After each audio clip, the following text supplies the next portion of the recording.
మీ business ఏదైనా మీ ఊర్లో promotion చేయాలంటే అది సుమన్ టీవీతోనే సాధ్యం. ఇప్పుడే సంప్రదించండి. అందరికీ నమస్కారం. ఈరోజు తెలుగుదేశం పార్టీ ఆవిర్భావ దినోత్సవం సందర్భంగా మనందరం కూడా ఇక్కడ పట్టణంలో స్వర్గీయ ఎన్టీఆర్ గారి విగ్రహానికి పూలమాలలు, అదేవిధంగా పార్టీ జెండావిష్కరణ కార్యక్రమం చేసుకున్నాం. తెలుగుదేశం పార్టీ ఎప్పుడు కూడా పేదల పక్షాన, బడుగు బలహీన వర్గాల పక్షాన నిలబడిన పార్టీ.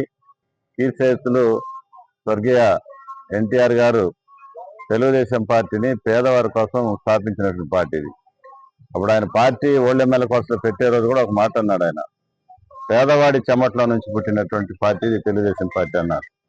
ఆ రోజు ఈ రాష్ట్రాన్ని పరిపాలిస్తున్నటువంటి కాంగ్రెస్ పార్టీ పేద బడుగు బలహీన వర్గాల్ని ఓటు యంత్రాల్లాగానే చూసినటువంటి పరిస్థితి మనందరూ కూడా తెలుసు.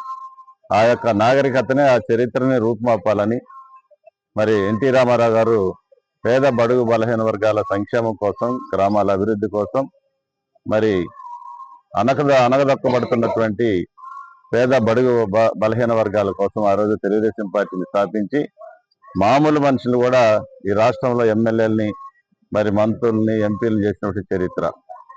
దానికి అనుగుణంగానే చంద్రబాబు నాయుడు గారు ముఖ్యమంత్రి అయినాక మరి ఆయన కూడా ఈ రాష్ట్రంలో పేద బడుగు బలహీన వర్గాల కోసం కష్టపడుతూ పార్టీని ముందుకు తీసుకోపోతూ ఎన్టీఆర్ ఆశయాలని మరి కొనసాగిస్తూ పోతున్నటువంటి క్రమంలో ఈరోజు మన రాష్ట్ర ముఖ్యమంత్రి వర్యులు శ్రీ నారా చంద్రబాబు నాయుడు గారు తెలుగుదేశం పార్టీకి ఒక ప్రత్యేకమైనటువంటి గుర్తింపు, తెలుగుదేశం పార్టీ ఒక ఆంధ్రప్రదేశ్లోనే కాకుండా భారతదేశంలోనే కాకుండా తెలుగువారు ఎక్కడుంటే అక్కడ తెలుగుదేశం పార్టీ ఉంటుందని ప్రపంచ నలుమూలలో మరి తెలుగుదేశం పార్టీని, దానికి ఒక గుర్తింపును, తెలుగువాడికి ఒక గుర్తింపును తెచ్చినటువంటి మహోన్నతమైన మరి వ్యక్తి రాష్ట్ర ముఖ్యమంత్రి నారా చంద్రబాబు నాయుడు గారు. అదేవిధంగా లోకేష్ బాబు గారు కూడా నిత్యం గ్రామాలు, రాష్ట్ర అభివృద్ధి, మరి బడుగు బలహీన వర్గాల సంక్షేమాన్ని దృష్టిలో పెట్టుకొని ఈరోజు అనేక రకాలైనటువంటి సంక్షేమ కార్యక్రమాలు తెలుగుదేశం పార్టీ చేస్తూ ఉంది.